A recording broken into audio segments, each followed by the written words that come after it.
बिस्मिल्लाहिर्रहमानिर्रहीम। अस्सलाम वालेकुम नाज़रीन, आप यूट्यूब चैनल देख रहे हैं। मैं इमरान खान हूँ। नाज़रीन, बलूचिस्तान में एक इंतहाई अफसोसनाक वाक़या पेश आया और ये खौफनाक हक़ाइक़ हैं इसके मैं आपके साथ शेयर करता हूँ।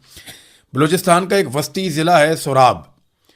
यहाँ पे एक हौलनाक वाक़या हुआ जिसके नतीजे में बड़े पैमाने पे सिविलियंस जो हैं वो जाँ बहक हो गए हैं। जो इन्फॉर्मेशन मकामी मीडिया से आ रही है या कासिम सूरी साहब ने बताई या दीगर कुछ लोगों ने जो बलूचिस्तान से जिनका ताल्लुक़ है उन्होंने बताई, उस इंफॉर्मेशन के मुताबिक पाकिस्तान फोर्सेस की जानिब से एक फ़िज़ाई हमला किया गया जिसके नतीजे में जो लोग जाँ बहक हुए उनमें 9 बच्चे, 7 ख़वातीन और 12 मर्द शामिल हैं।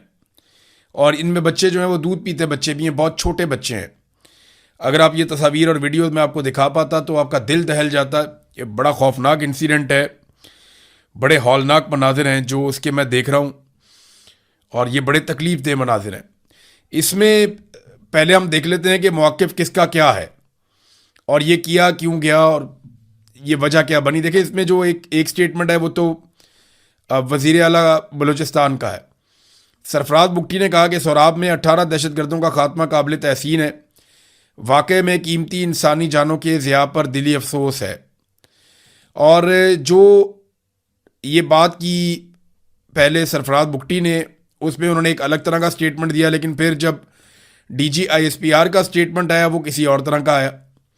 वो ये कहते हैं कि सोराब में बारूदी मवाद से भरी हुई गाड़ी तैयार की जा रही थी और ये धमाके से तबाह हो गई गाड़ी और इसमें 8 दहशतगर्द हलाक हो गए। इलाके में मौजूद 3 शहरी भी जाँ बहक हो गए।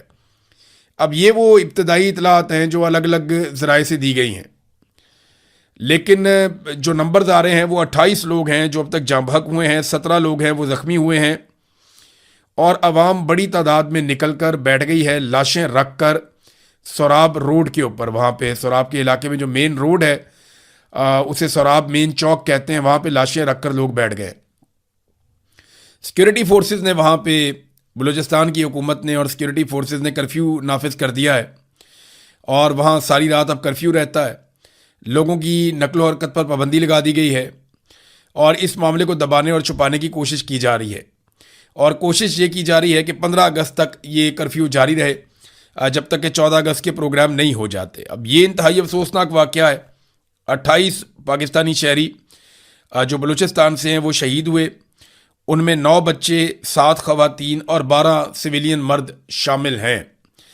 अब इसमें पहले कुछ जो मिलिट्री एस्टेब्लिशमेंट के करीब सहाफ़ी हैं उन्होंने ये खबर दी थी कि क्वाड कॉप्टर के ज़रिए से दहशतगर्दों पे हमला किया गया और उस हमले के नतीजे में कुछ सिविलियन भी मारे गए। तफसीलात अभी आ रही हैं।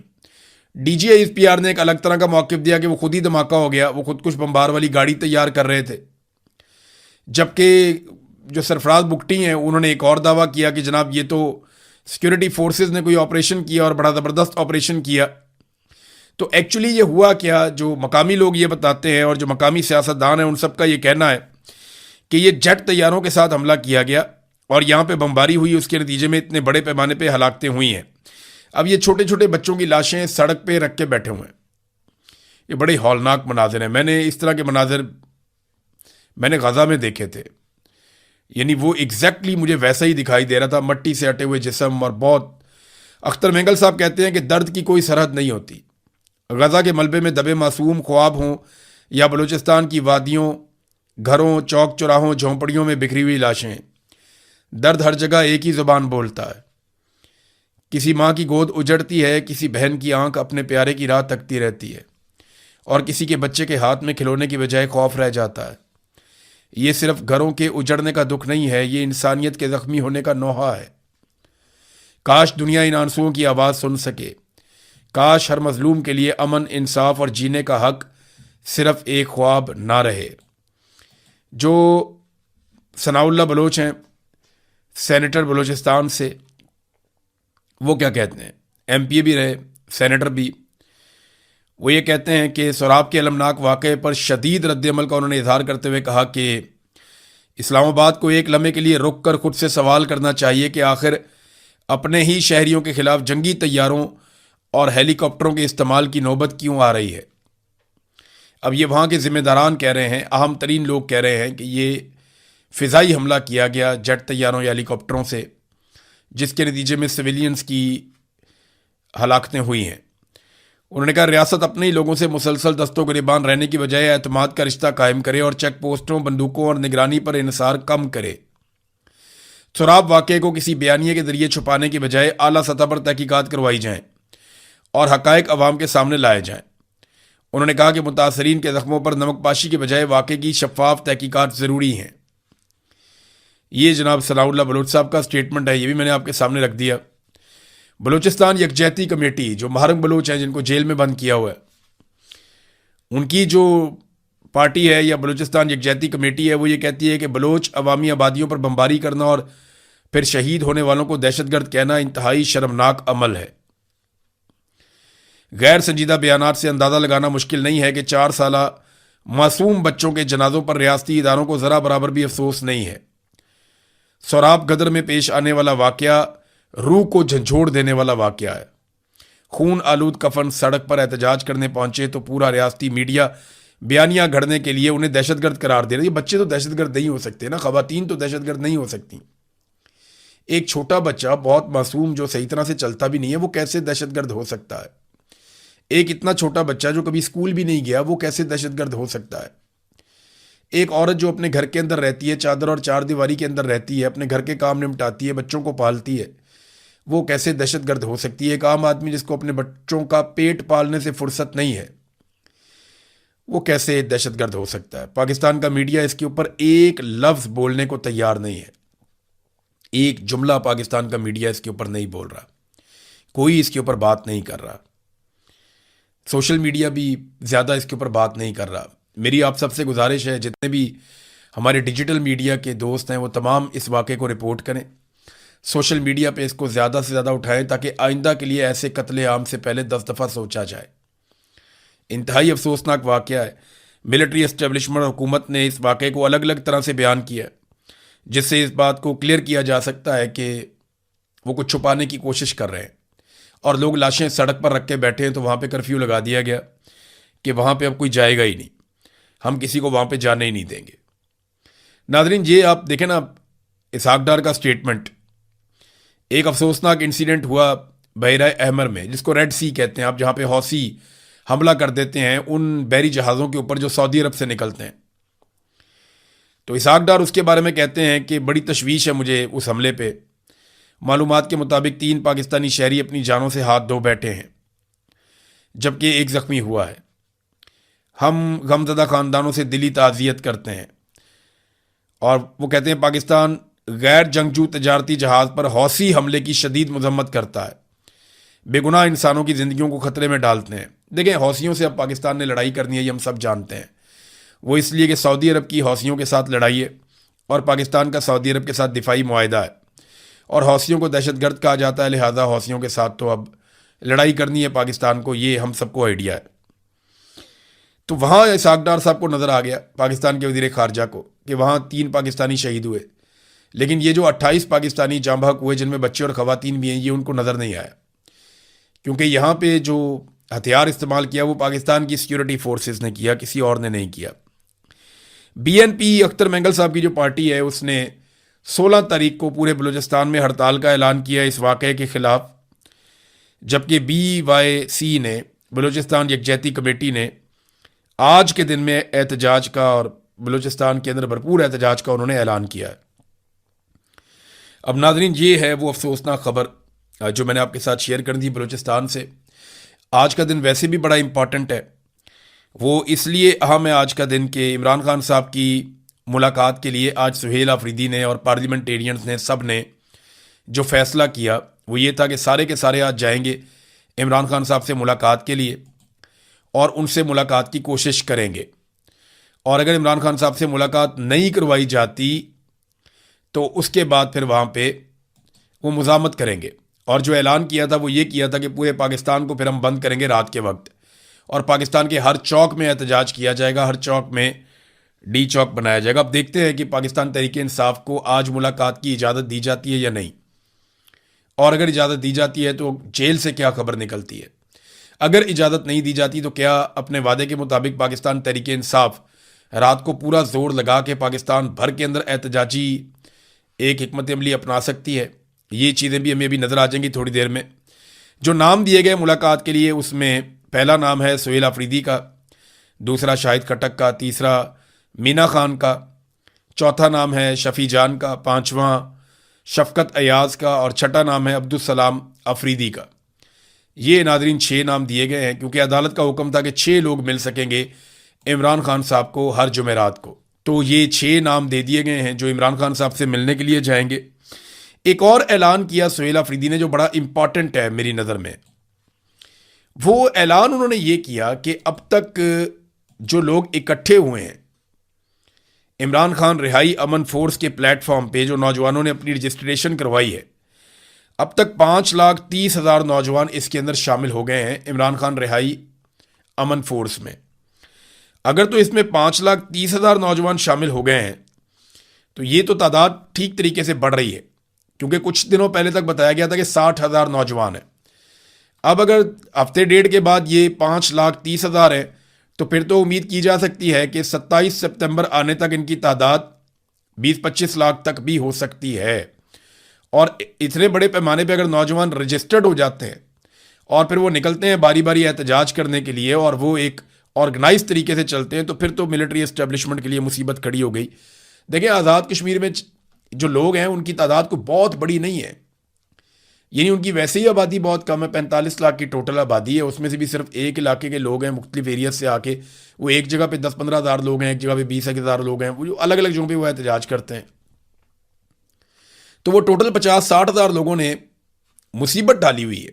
ज़्यादा होते हैं तो वो बहुत बड़ी तादाद में भी हो जाते हैं, लेकिन जब वो कम होते हैं तो फिर भी वो 20-25 हज़ार लोग तो रहते हैं, 10 हज़ार तो रहते ही हैं एक आधी जगह पे। तो उन्होंने मुसीबत डाली हुई है। अगर पाकिस्तान तहरीक इंसाफ वाकई में लाखों नौजवान इकट्ठे कर पाए तो एस्टेब्लिशमेंट के लिए वाकई ही मुसीबत बन जाएगी, जिससे निकलना उनके लिए मुश्किल होगा।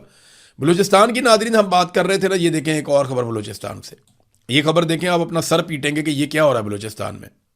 ये देखें आप, ये एक बुजुर्ग हैं, ये आपको नजर आएंगे इस तस्वीर में। ये देखें, इनको लोग हाथ में ला रहे हैं, छोटी सी वीडियो है, ये जरा देख लें आप। इनकी उम्र 70 साल है। ये गवर्नर है बलूचिस्तान के, शेख जाफर खान मंदोखेल। शेख जाफर खान मंदोखेल साहब जो हैं, ये 70 साल इनकी उम्र है, बलूचिस्तान के ये गवर्नर हैं। और अक़वाम मुत्तहिदा में एक कॉन्फ्रेंस हो रही है जिस कॉन्फ्रेंस का नाम है youth and artificial intelligence summit 2026। यानी 2026 का जो समिट हो रहा है नौजवानों और आर्टिफिशियल इंटेलिजेंस के ऊपर, उसमें पाकिस्तान की नुमाइंदगी के लिए अक़वाम मुत्तहिदा में भिजवाया गया किसे? 70 साल गवर्नर बलूचिस्तान को। है ना मजे की बात। पूरे पाकिस्तान में कोई नौजवान नहीं मिला जो यूथ और आर्टिफिशियल इंटेलिजेंस के हवाले से अक़वाम मुत्तहिदा में जाकर नुमाइंदगी करता पाकिस्तान की। जो प्रोग्राम है वो यूथ का है और 70 साल बाबा जी गए हुए गवर्नर साहब, क्योंकि उन्हें सैर कराना मकसद था। तो नाज़रीन, ऐसे ही बंदरबांट की है मिलिट्री एस्टेब्लिशमेंट ने ना, कभी सही बंदे को सही काम पे आने ही नहीं दिया। जानबूझकर उन्होंने हमेशा ये किया। उन्होंने कहा ठीक बंदा ठीक जगह पे आएगा, वो लगेगा, वो सवाल करेगा, वो पूछेगा ये क्यों करते हैं, वो क्यों करते हैं, वो क्यों करते हैं, हम क्या जवाब देंगे। वो कहते हैं उठाओ नालायक आदमी को लगाओ, जिस बंदे का जो काम है उससे नहीं करवाना, किसी और बंदे से करवाओ, ताकि कोई सवाल ही ना करे, पूछे ही ना कि गलत क्या और सही क्या है। 70 साल के बाबे को उठा के भेज दिया, और भेज दिया कहाँ पे? यूथ एंड आर्टिफिशियल इंटेलिजेंस का समिट है 2026 का, अक़वाम मुत्तहिदा के प्लेटफॉर्म पे, दुनिया का सबसे बड़ा प्लेटफॉर्म है, जहां पे भेज दिया। और वो भी मुंह उठा के चल दिए, उनको भी शर्म नहीं आई कि मैं कहां जा रहा हूं। ये है जनाब पाकिस्तान के अंदर और बलूचिस्तान के अंदर सूरत हाल। नादरीन, ये एक और इंसिडेंट हुआ, आमिर मुगल साहब के घर के ऊपर बहुत बड़ा हमला हुआ है। आमिर मुगल जो है वो पाकिस्तान तहरीक इंसाफ के अहम रहनुमाओं में से एक हैं और ये बड़ी मुश्किलात में है। मैं इनके बारे में ज़ाती तौर पे बहुत सारी ऐसी चीज़ें जानता हूँ कि इन्होंने बहुत मुश्किलात देखी हैं, बहुत ज़्यादा, लेकिन ये अभी तक गिरफ्तार नहीं हुई। इनकी बड़ी कामयाबी है। इन्हें गिरफ्तार करने के लिए कई लोगों को गिरफ्तार किया गया, उनके ज़रिए से इन्हें गिरफ्तार करने की कोशिश की गई, लेकिन आमिर मुगल ने ज़िद पकड़ी हुई है कि मैंने गिरफ्तार नहीं होना, मैंने नाक में दम करके रहना। अब जब भी कभी इस्लामाबाद आने का या एहतजाज करने का कोई ऐलान होता है ना, तो सारी एजेंसियाँ लग जाती हैं इस चक्कर में कि आमिर मुगल को पकड़ लो, क्योंकि ये इस्लामाबाद का सबसे एक्टिव लोगों में से एक आदमी है। इस्लामाबाद के अंदर जब भी एहतजाज होता है, नौजवानों को मोटिवेट किया जाता है, उसमें एक बड़ा किरदार आमिर मुगल का भी होता है। बहुत सारे और लोग भी काम करते हैं, ऐसा नहीं है कि रावलपिंडी इस्लामाबाद में बाकी लोग काम नहीं करते, लेकिन आमिर मुगल का बाकायदा हर मर्तबा रोल होता है और वो असर डालता है, वो फ़र्क पैदा करता है। इसलिए इनकी ख्वाहिश है कि हर हाल में, इससे पहले कि एहतजाज शुरू हो, आमिर मुगल को किसी तरह गिरफ्तार करके अंदर डाल दिया जाए, उसको न्यूट्रलाइज कर दिया जाए। जनाब उनके घर के ऊपर रेड मारा और उनके सोफे की गद्दियाँ उखाड़ दी, कुर्सियाँ और दरवाजे तोड़ दिए, फ्रिज खोल दिया, वो भी तोड़ दिया, शीशे तोड़ दिए। यानी आमिर मुगल की शीशों के बीच में बैठा हुआ है या गद्दियों के बीच में छुपा हुआ है। ये चीज़ें आप क्यों तोड़ते हैं? ये चीज़ें पता क्यों तोड़ते हैं? सोफ़े तोड़ते हैं, फर्नीचर तोड़ते हैं, मेज़ें तोड़ते हैं, फ्रिज तोड़ते हैं, घर के शीशे, बाकी चीज़ें, स्क्रीन तोड़ देते हैं। क्यों तोड़ते हैं पता है? ये इसलिए तोड़ते हैं ताकि अगले बंदे का इतना नुकसान हो जाए कि वो डर जाए और वो पीछे हट जाए इस लड़ाई से। क्योंकि मिडिल क्लास के लोग हैं ना ज़्यादातर। आमिर मुगल भी मिडिल क्लास का आदमी है, कोई बहुत अमीर आदमी तो नहीं है। तो अब ये जो नुकसान हुआ है बेचारा कैसे भरेगा? कैसे भरेगा? आम आदमी को चीज़ें बनाने में बहुत लंबा अरसा लग जाता है। आमिर मुगल ने खुद बताया कि कोई लेडी एहलकार नहीं थी, चादर और चार दीवारी का तकद्दुस पामाल किया गया, तोड़ फोड़ किया गया, हमारे उसके घर में जो कुत्ते हैं उनको डंडों से मारा गया और 2-3 फायर भी किए गए कुत्तों को चुप करवाने के लिए, उनको डराने के लिए। फिर खौल उठा के साथ ले गए, डीवीआर उतार के साथ ले गए, आमिर मुगल को गालियां देते रहे और कत्ल करने की फैमिली के सामने धमकियां देते रहे, संगीन नताइज की धमकियां देते रहे। मोबाइल फ़ोन भी साथ ले गए, मोटरसाइकिलें 2 घर में खड़ी थी वो भी चोरी करके साथ ले गए। तो आमिर मुगल कहता है जी मुझे तो याद भी नहीं है मेरे घर पे अब तक कितने अटैक, कितने हमले हो चुके हैं। ये है नाजरीन सूरत हाल। और ये आपको पता है ना, पंजाब में हो या इस्लामाबाद में हो, फस्तायत इसी तरह अपने उरूज के ऊपर है। उन्हें कोई फ़र्क नहीं पड़ता कि पाकिस्तानी उनके बारे में क्या सोचते हैं। नाजरीन, ये मोहम्मद हुसैन के बारे में जो खबर मैंने आपको दी थी ना, वो जो नौजवान कत्ल हो गया जिसके बारे में ये इल्ज़ाम लगाया गया कि ये मुबैना तौर पे GHQ में दाखिल होकर वहाँ पे PTI का झंडा लहराना चाहता था और वहाँ पे ये कोई पिस्तौल लेकर घुस गया था और ये चाह रहा था कि ये कत्लेआम कर दे और जाके PTI का झंडा GHQ में लहरा दे। यानी इल्ज़ाम तो इसी किस्म के हैं उसके ऊपर। उसके बारे में मैंने आपको शुरू में एक बात बताई थी। सबसे पहले बहुत सारे लोग कह रहे थे कि ये कैसे हो सकता है। मैंने आपको कहा था ना कि वो ज़हनी तौर पे एक मरीज़ आदमी है, नॉर्मल नहीं है। अब ये BBC ने भी खबर दी है, उन्होंने भी तस्दीक की और आहिस्ता आहिस्ता बाकी लोग भी तस्दीक कर रहे हैं कि ना सिर्फ वो नफसियाती मर्ज़ का शिकार था बल्कि 3-4 साल से बहुत दबाव में था, बड़ी परेशानी में था और वो दवाइयाँ भी इस्तेमाल कर रहा था। उसकी दवाइयों की तफसीलात भी आ चुकी हैं, जबकि उसकी फैमिली ने कहा कि वो हर तरह का ताउन करेंगे, इस मामले की मुकम्मल तहकीकात करवाई जाए। पाकिस्तान तहरीक इंसाफ ने भी कहा कि इसकी तहकीकात करवाएं। अब नाजरीन, मईशत के ऊपर बहुत सारी खबरें हैं, यहाँ इनके साथ जुड़ती नहीं हैं, लेकिन मैं नेक्स्ट वीलॉग में आपको ज़रूर बताऊँगा कि मईशत के हवाले से आज हम कहाँ खड़े हैं और ये किसकी मेहरबानी है। और ये जो नया झटका हमें लगा बहुत बड़ा, ये झटका हमें कहाँ लेकर जाएगा। अब तक के लिए इतनी, अपना ख्याल रखिएगा, अपने इस चैनल का भी। अल्लाह हाफ़िज़।